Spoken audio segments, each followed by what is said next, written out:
Histoire. La grue cruelle a déjoué les règles. Il y a bien longtemps, le Bodhisattva est né dans une vie forestière en tant que génie d'un arbre se tenant près d'un certain étang de lotus. Or, à cette époque, l'eau manquait à la saison sèche dans un certain étang, pas trop grand, dans lequel il y avait beaucoup de poissons. Et une grue pensa en voyant le poisson: je dois déjouer ces poissons d'une manière ou d'une autre et en faire une proie. Et il alla s'asseoir au bord de l'eau, réfléchissant à la manière dont il devait s'y prendre. Quand les poissons l'ont vu, ils lui ont demandé: pourquoi es-tu assis là, perdu dans tes pensées? Je pense à toi, dit-il. Oh, monsieur, que pensez-vous de nous? dirent-ils. Pourquoi? répondit-il. Il y a très peu d'eau dans cet étang, et peu de choses à manger. Et la chaleur est si grande. Alors je pensais: que diable vont faire ces poissons maintenant? Oui. En effet. Monsieur. Que devons-nous faire? dirent-ils. Si seulement vous faites ce que je vous dis, je vous emmènerai dans mon bec jusqu'à un bel et grand étang couvert de toutes sortes de lotus, et je vous y mettrai, répondit la grue. Qu'une grue se soucie des poissons, c'est une chose inouïe, monsieur, depuis que le monde existe. C'est nous manger, l'un après l'autre, que vous visez. Pas moi. Tant que tu me fais confiance, je ne te mangerai pas. Mais si tu ne me crois pas qu'il existe un tel étang, envoie l'un de vous avec moi pour aller le voir. Alors ils lui firent confiance et lui remirent l'un des leurs, un gros gaillard borgne, qu'ils jugeaient assez vif en cas d'urgence, à flot ou à terre. La grue l'emmena avec lui, le laissa aller dans l'étang, lui montra tout l'étang, le ramena et le laissa repartir près des autres poissons. Et il leur raconta toutes les gloires de l'étang. Et quand ils entendirent ce qu'il disait, ils s'écrièrent: très bien, monsieur. Vous pouvez nous emmener avec vous. Ensuite, la grue a d'abord emmené le vieux poisson aveugle au bord de l'autre étang et s'est posé sur un arbre varana poussant sur la rive. Mais il le jeta dans une fourche de l'arbre, le frappa avec son bec et le tua. Puis il mangea sa chair et jeta ses os au pied de l'arbre. Puis il revint et cria: j'ai jeté ce poisson dedans. Qu'un autre vienne. Et de cette manière, il prit tous les poissons, un par un, et les mangea, jusqu'à ce qu'il revienne et n'en trouva plus. Mais il restait encore un crabe là-bas.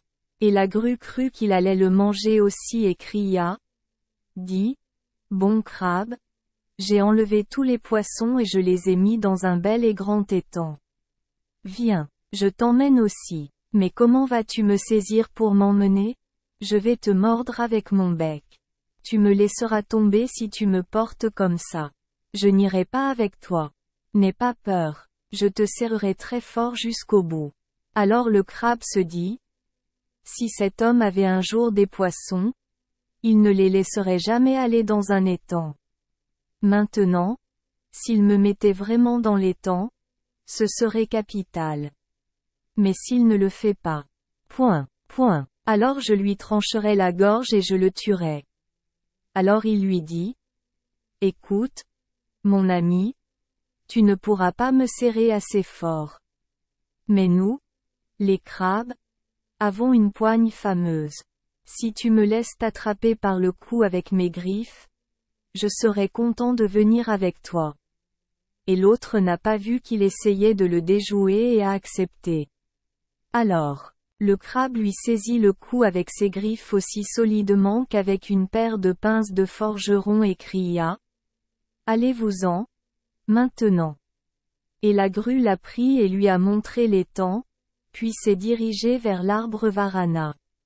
Oncle, s'écria le crabe, l'étang est par là, mais tu m'emmènes par là. Oh, c'est ça, n'est-ce pas? Répondit la grue. Ton cher petit oncle, ton très doux neveu, tu m'appelles. Tu veux que je comprenne, je suppose, que je suis ton esclave, qui doit te soulever et te porter avec lui. Maintenant, jette ton regard sur le tas d'arêtes de poissons posés à la racine de cet arbre varana. Tout comme j'ai mangé ces poissons, chacun d'eux, de même, je vous dévorerai aussi. Ah! Ces poissons ont été mangés par leurs propres bêtises, répondit le crabe. Mais je ne te laisserai pas me manger. Au contraire, c'est toi que je vais détruire. Car tu dans ta folie n'as pas vu que je te déjouais. Si nous mourons tous les deux ensemble. Car je vais couper ta tête et la jeter à terre. Et en disant cela, il serra le cou de la grue avec ses griffes, comme avec un étau. Alors, haletante, les larmes coulant de ses yeux et tremblante de peur de la mort, la grue le supplia en disant, « Ô mon Seigneur! En effet, je n'avais pas l'intention de te manger.